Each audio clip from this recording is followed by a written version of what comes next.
នេះក៏យើងកាត់បាន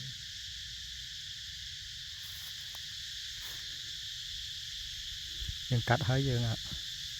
កាត់តែងស្លឹកមកហើយយើងយកទៅផ្សំជាមួយនឹងស្កៃដូងយើងដាក់ដតទៅrồiហើយយើងចងថងប្រហប់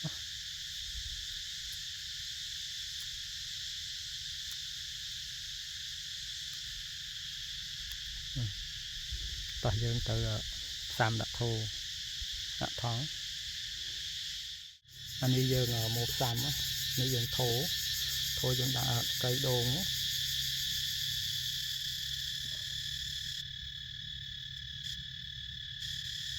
ដល់ពេលយើងដាក់ស្កៃដូងបានហើយយើងផ្សំនេះគឺយើងគ្រាន់តែយកមេដែលយើងកាត់មុំមិញហើយយើងមានហាំជំនួយទៅយើងដាក់មកបើថាយើងអត់មានអត់ដាក់ទេក៏អត់មានបញ្ហាដែរយើងអត់ដាក់ក៏ដោះដូចគ្នាដែរប៉ុន្តែយើងដាក់ទៅដោះគឺលឿនអត្រាការដោះលឿនហើយលឿនជាប់ដោះបានច្រើនណាយើងដាក់ក្របមេមកយើងដកឲ្យណែននោះហើយយើងចាំថែមស្កៃដូងទៀតក៏បានដែរ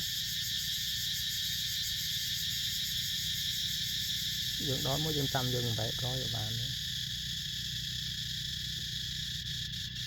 យើងដកមកធូមួយឬក៏មកធូក្របដើមក៏បានដែរ4មកធូដាក់4 10ដើមទៅយើងចាំមកបំបែកក្រោយ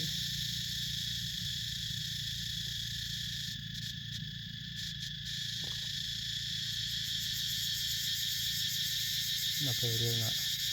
ធ្វើអញ្ចឹងហើយយើងស្រោចទឹកមកណា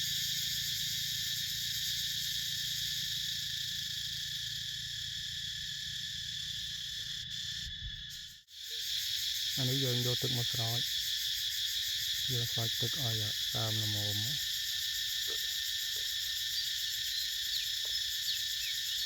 ដល់ពេលយើងស្រោចទឹកសើមអញ្ចឹងហើយយើងយកទៅ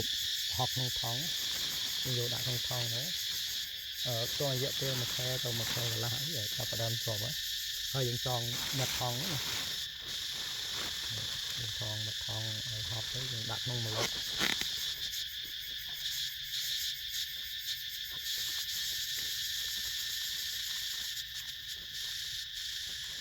ប៉ុណ្ណឹងឯងអានេះវិធីផ្សំ Spiderberry